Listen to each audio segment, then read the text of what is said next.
사망신고서에 찍힌 날짜가 오늘이라는 걸 본 순간 고성이는 자기 손으로 자기 목을 조른 기분이 들었는데요. 그런데도 도장을 내려 찍는 손을 멈출 수가 없었습니다. 고성이는 창문도 없는 구청 민원실에서 한참을 숨만 골랐습니다. 왜 이제야 하셨어요? 라는 공무원의 말이 귓가에서 계속 울렸고요. 26년. 숫자로는 간단한데 그 시간에 눌러 담아둔 감정은 간단하지가 않았습니다. 인정하는 순간 정말로 끝이 나버릴 것 같았거든요. 남편이 죽었다는 걸 인정하는 순간 그때의 나가 완전히 사라질 것 같아서요. 그런데 오늘은 달랐습니다.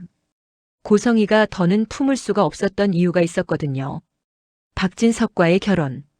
이름 앞에 붙은 회장 사모님이라는 호칭. 그리고 박영나가 이제 자유다라는 축하를 받는 그날 모든 게 하나의 방향으로 굴러가기 시작했는데 그 굴러가는 방향 끝에 죽음을 인정하는 도장이 놓여 있었습니다. 고성이는 민원실을 나와 박진석에게 전화를 걸었는데요. 목소리를 최대한 밝게 만들려 애썼습니다. 여보, 나 너무 흥분해서. 문자로 먼저 물어봤어야 했는데. 통화 가능해. 말해.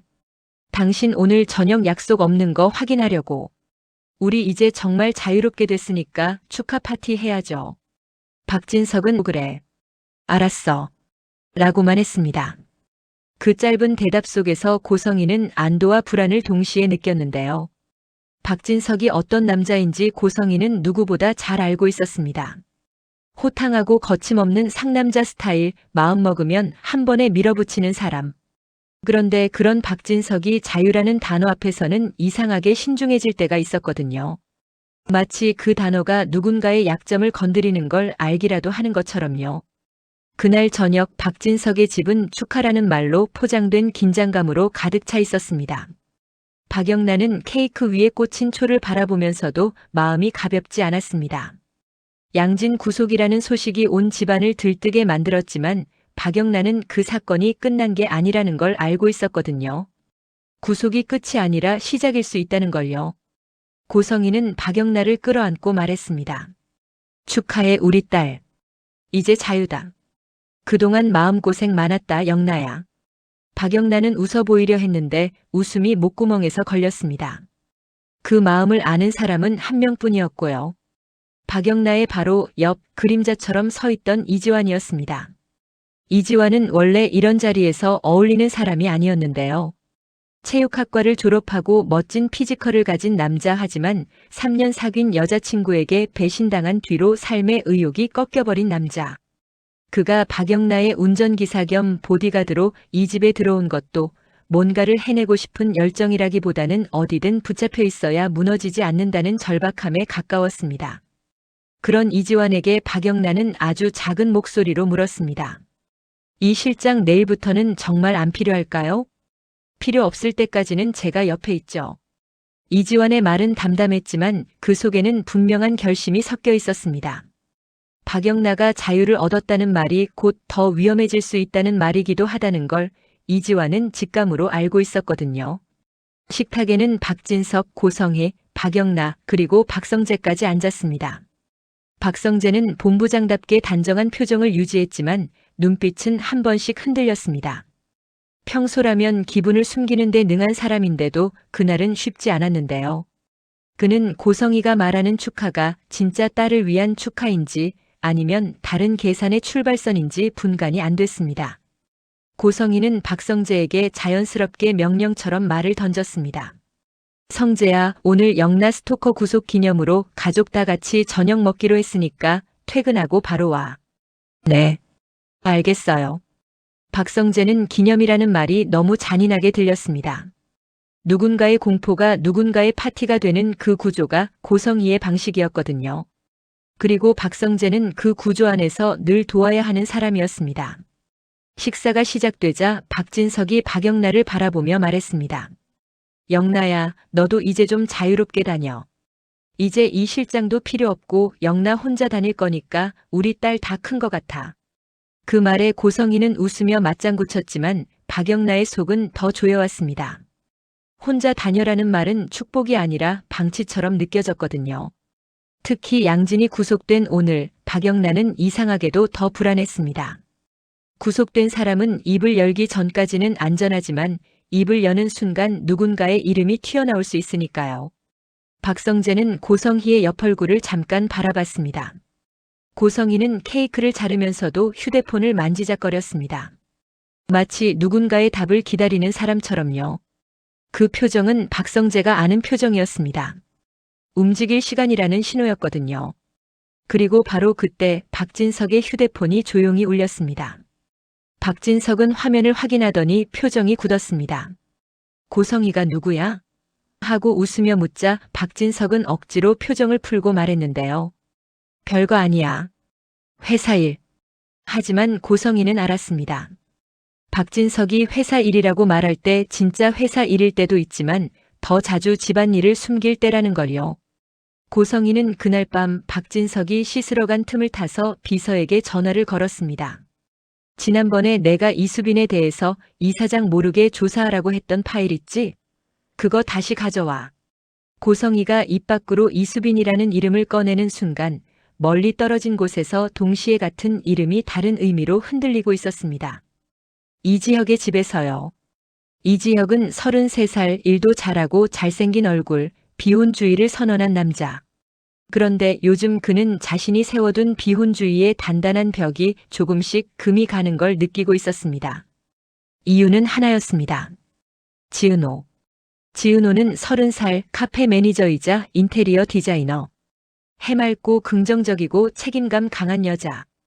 이지혁의 대학 후배였고 오래전부터 이지혁을 짝사랑해왔습니다. 용기 내서 고백까지 했지만 이지혁이 거절해버렸죠. 그때 이지혁은 확신했습니다. 연애는 내 인생에 필요 없다고. 혼자 사는 게 더 편하다고. 그런데 시간이 지나면서 이지혁은 자신이 거절했던 게 지은호의 마음만이 아니었다는 걸 알게 됐습니다. 자기 안에서 움트려던 어떤 가능성까지 같이 꺾어버렸다는 걸요. 그날 지은호는 이지혁에게 메시지를 남겼습니다. 선배, 오늘은 그냥 아무 말도 하지 말고 커피만 마셔요. 제발. 지은호의 메시지는 늘 밝았는데 그날만큼은 이상하게 절박했습니다. 이유가 있었습니다. 지은호의 집, 정확히는 정순이의 식당이 위태로워졌거든요. 정순이는 65살 식당을 운영하며 딸 지은호에게 많이 의지하고 사는 엄마. 능력 있는 남편을 만났지만 남편의 사업이 망하고 세상을 떠났고요. 아들 지강호는 24살, 욕심은 많지만 부지런하지 않고 불만투성이, 누나 지은호에 대한 자격지심으로 가득 찬 남자. 정순이는 그런 아들을 보면 마음이 찢어졌습니다. 문제는 최근에 지강호가 이상한 돈을 만지기 시작했다는 거였는데요. 누나, 나 이번에 한 방이야. 라며 말끝마다 자신감을 내보였고 그 자신감이 웃기게도 섬뜩했습니다. 지은호는 그게 단순한 허세가 아니라는 걸 느꼈습니다. 지강호의 주머니에서 나온 명함 하나 때문에요. AP그룹 협력사 담당. 지은호는 그 명함을 보고 심장이 쿵 내려앉았습니다. 왜냐하면 AP그룹은 지금 이지혁이 대표로서 첫 출장까지 준비하는 바로 그 회사였거든요. 지은호는 카페를 운영하면서도 인테리어 디자이너로 외부 프로젝트를 맡아왔는데 최근 AP그룹 디자인팀 프로젝트에 참여하게 되면서 디자인팀장 대행처럼 일을 맡게 됐습니다. 말이 팀장이지 실무 책임을 다 떠안는 자리였죠. 지은호는 책임감이 강한 사람이니까 그걸 도망치지 않았습니다. 그런데 지강호가 AP그룹의 이름을 들이밀며 돈을 만진다? 그건 우연이 아니었습니다. 그날 밤 고성희가 비서에게 받은 파일에는 이런 내용이 들어있었는데요. 이지혁 AP그룹 대표, 지은호 AP그룹 디자인팀 실무 총괄 외주 프로젝트, 박성재의 연애 상대 지은호 추정, 가정 형편 부친 사망 혹은 부재, 모친 식당 운영, 남동생 지강호 무직 불안정, 추가 유튜브 채널 운영 흔적 소규모. 고성희는 파일을 덮자마자 웃었습니다. 그 웃음은 즐거운 웃음이 아니라 누군가의 약점을 손에 쥐었을 때 나오는 웃음이었는데요. 역시 형편이 무인지경이네. 그런데 고성희의 눈이 이지혁이라는 이름에서 멈췄습니다. 고성희는 그제야 본능적으로 깨달았는데요. 지은호와 이지혁의 관계를 누군가가 이미 알고 있다는 걸요. 그리고 그 누군가가 박진석일 수도 있다는 걸요. 고성희는 바로 박진석에게서 돌아온 문자를 받습니다. 성희야. 내일 아침 이사장님 뵙는다. 너도 준비해. 이사장. 그 단어는 고성희에게 늘 불편한 단어였습니다.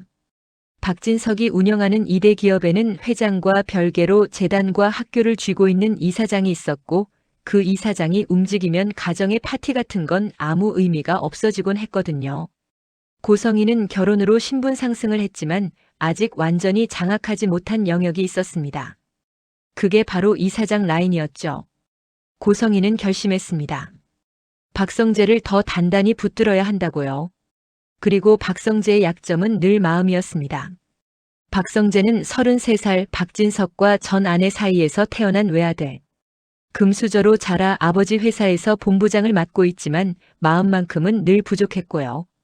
특히 지은호 앞에서는 더 그랬습니다. 박성재는 지은호를 짝사랑하고 있었습니다. 하지만 지은호는 박성재의 절친 이지혁을 짝사랑하고 있었죠. 박성재는 그 사실을 알면서도 놓지 못했습니다. 친구의 후배라서가 아니라 친구가 거절한 마음이라서 더 탐나기도 했고 무엇보다 지은호가 가진 생기와 따뜻함이 박성재에게는 결핍이었으니까요. 그날 축하 파티가 끝나갈 무렵 박성재는 밖으로 나와 담배를 한 대 물었다가 결국 불을 붙이지 못했습니다. 그때 전화가 왔습니다. 지은호였습니다. 박성재 본부장님 아니 성재 씨. 지금 통화 가능해요? 은호야? 무슨 일인데? 강호가 이상해요. AP그룹 이름을 들고 다니는데 그게 장난이 아닌 것 같아요. 박성재는 순간 머릿속에서 여러 장면이 겹쳤습니다. 고성희가 자꾸 내가 들키지 말라고 했잖아라고 말하던 장면, 양진 구속 축하 파티라는 이상한 명분, 그리고 고성희가 몰래 조사시키던 파일. 모든 게 한 줄로 연결되는 느낌이 들었는데요. 박성재는 지은호에게 말했습니다. 지은호, 내가 지금 어디 있는지 말해. 내가 갈게. 지금 오면 더 복잡해질지도 몰라요. 복잡해져도 돼. 대신 내가 혼자 울지는 마. 박성재가 그렇게 말한 순간 그는 스스로도 놀랐습니다. 이 말이 누군가에게 들키면 끝장이라는 걸 알면서도 감정이 먼저 나왔거든요. 그리고 그 감정을 들킬 사람은 이미 정해져 있었습니다. 고성희. 고성희는 박성재의 위치를 확인하고 있었습니다. 받을 때까지 하겠다는 건 뭐야?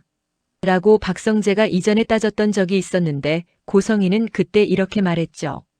뭔가를 선택했으면 기분까지 책임져야지. 고성희는 박성재가 선택한 게 뭔지 알고 있었습니다. 아니, 선택하게 만들었던 게 뭔지 알고 있었습니다. 박성재가 지은호에게 흔들리는 걸 고성희는 이용할 생각이었습니다.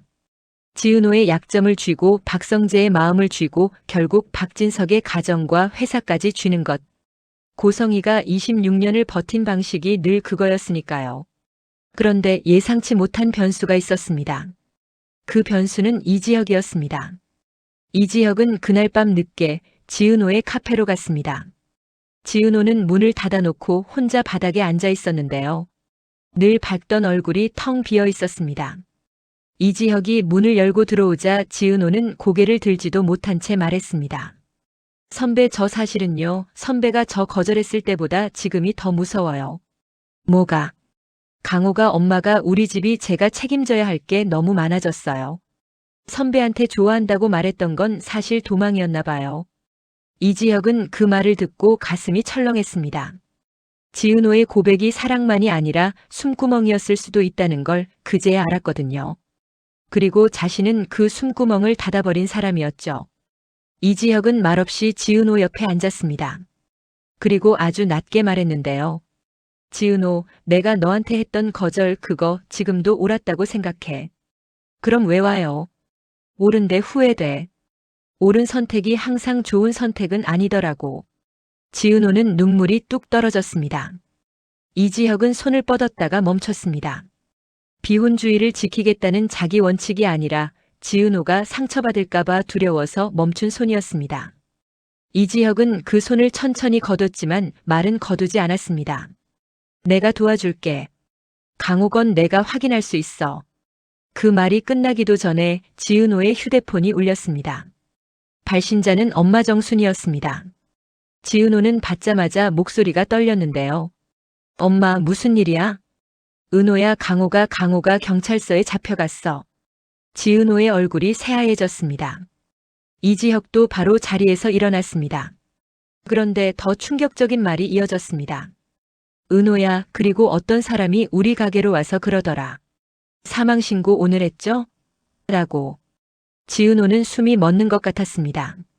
사망신고. 그건 우리 집 일이 아닌데요. 정순이의 남편은 오래전에 세상을 떠났고 신고도 당시에 했을 텐데요. 그런데 왜 오늘이라는 말을? 그 순간 이지혁의 머릿속에도 한 사람이 떠올랐습니다. 오늘 사망신고라는 단어는 딱 한 사람이 사용할 법한 말이었거든요. 고성희. 이지혁은 지은호에게 말했습니다. 정순이 어머님, 그 사람이 누구였는지 혹시 기억나세요? 모르겠어. 근데 여자였어. 되게 예쁜 여자. 지은호는 그 말을 듣고 이상하게도 박성재를 먼저 떠올렸습니다. 박성재의 집안에서 가장 예쁜 여자, 가장 무서운 여자. 고성희. 하지만 지은호는 확신할 수가 없었습니다. 자신이 그 세계를 너무 모르는 사람이었으니까요. 그날 밤 이지환은 박영란을 집까지 바래다주고 돌아가려다가 이상한 전화를 받았습니다. 발신번호가 표시되지 않았고요. 이지환은 잠깐 망설이다 받았습니다. 이 실장 맞죠? 누구십니까? 양진이 입 열기 시작했어요. 받을 때까지 한다고. 근데 그게 영라 씨가 아니라 다른 사람 이름이래요. 이지환은 숨이 차게 내뱉어졌습니다. 다른 사람 누구요? 라고 묻는 순간 상대는 아직 말하지 않았습니다. 대신 한마디를 던졌는데요. AP그룹 대표 이지혁. 이지환의 손이 굳었습니다. 박영나 스토커 사건이 왜 이지혁의 이름으로 이어지는지 이지환은 이해할 수가 없었습니다. 하지만 한 가지는 확실했습니다. 박영나가 자유를 얻었다는 오늘 사실은 누군가가 더 큰 판을 열었다는 거였고요. 그 판은 이제 이지혁과 지은호, 박성재까지 모두 끌어들이고 있었습니다. 한편 이수빈은 전혀 다른 방식으로 그 판에 들어오고 있었습니다. 24살 패션 크리에이터인 이수빈은 요즘 이상하게 결혼이라는 단어가 더 현실적으로 다가왔습니다.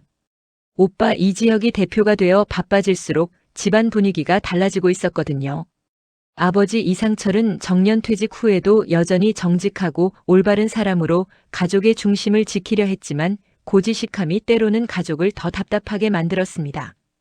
어머니 김다정은 주부로서 가족을 보듬었지만 이수빈은 그 보듬음이 현실까지 해결해 주진 않는다는 걸 알고 있었습니다. 그리고 이수빈에게는 꿈이 있었습니다. 돈도 많고 성격도 좋은 남자와 결혼해서 손해보지 않는 인생을 사는 것. 그게 나쁘다고는 할 수 없었습니다. 이수빈은 늘 계산이 빠르고 그 계산 덕분에 살아남는 사람이었으니까요. 그날 이수빈은 누군가에게 메시지를 받았습니다. 수빈 씨, 도쿄 출장 2박 3일. 준비 가능하죠? 대표님과 동행 일정도 검토 바랍니다. 이수빈은 화면을 보며 웃었습니다. 대표는 오빠 이지혁. 그리고 동행. 이수빈은 본능적으로 느꼈습니다. 누군가가 오빠를 이용하려 한다는 걸요. 그리고 그 이용의 끝에는 늘 결혼이나 동맹 같은 것들이 서 있었습니다. 이수빈은 마음속으로 중얼거렸습니다. 이번에는 내가 먼저 움직여야겠네. 그 같은 시각 이상철의 집에서는 조옥래와 김장수가 늦은 밤까지 이야기를 나누고 있었습니다. 88살 조옥래는 아들 이상철의 집에서 살며 손주들을 바라보는 게 인생의 큰 낙이었는데요. 87살 김장수는 치매에 걸렸던 아내를 먼저 보내고 난 뒤 사돈인 조옥래와 친구가 되어 서로를 의지해 왔습니다. 두 사람은 늙은 몸으로도 어른의 역할을 하고 싶어 했고 그래서 더 무서워했습니다. 자식들이 모르는 비밀이 있다는 걸, 자식들이 다치면 그 비밀도 같이 터진다는 걸요. 김장수가 조옥래에게 낮게 말했습니다. 옥래야, 오늘 사망신고했다는 소문이 벌써 돌아. 누가 했대? 그 여자 성희가 했대. 조옥래의 얼굴이 굳었습니다. 조옥래는 아들 이상철이 평생 정직하게 살아온 걸 누구보다 알고 있었고 그래서 더 싫었습니다. 정직한 사람들이 가장 쉽게 이용당한다는 걸 조옥래는 오래 살아서 알았거든요. 조옥래는 손을 떨며 말했습니다. 그럼 이제 시작이구나. 김장수는 고개를 끄덕였습니다. 두 노인은 알았습니다. 26년 전 죽음의 진실이 완전히 끝난 적이 없다는 걸요. 그리고 그 죽음이 고성희의 신분 상승을 가능하게 했고 그 신분 상승이 지금 박영나의 공포와 박성재의 굴레, 지은호의 위기, 이지혁의 흔들림까지 이어지고 있다는 거요.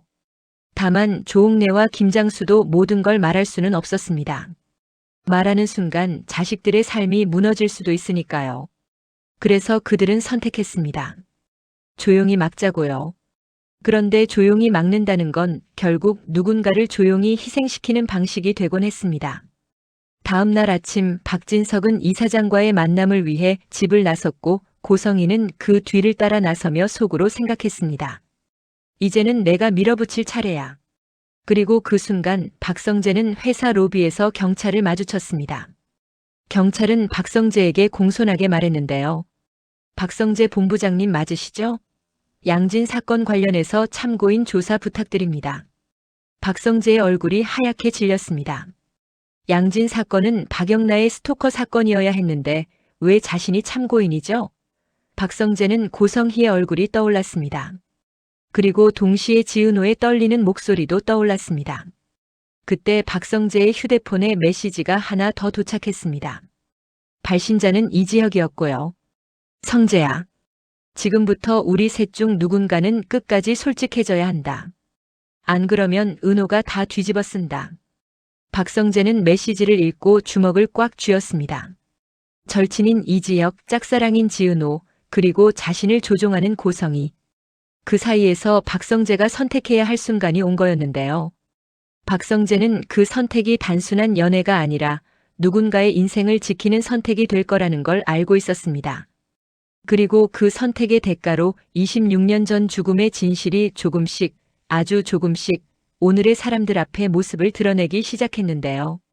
그 진실이 먼저 삼킬 사람은 가장 약해 보이는 지강호일지, 가장 밝아 보이는 지은호일지, 아니면 가장 단단해 보이는 이지혁일지 아직 아무도 몰랐습니다. 하지만 한 가지는 확실했습니다. 오늘 찍힌 사망신고의 날짜는 끝을 의미하는 게 아니라 누군가가 숨겨놓은 진짜 시작의 날짜였다는 거요.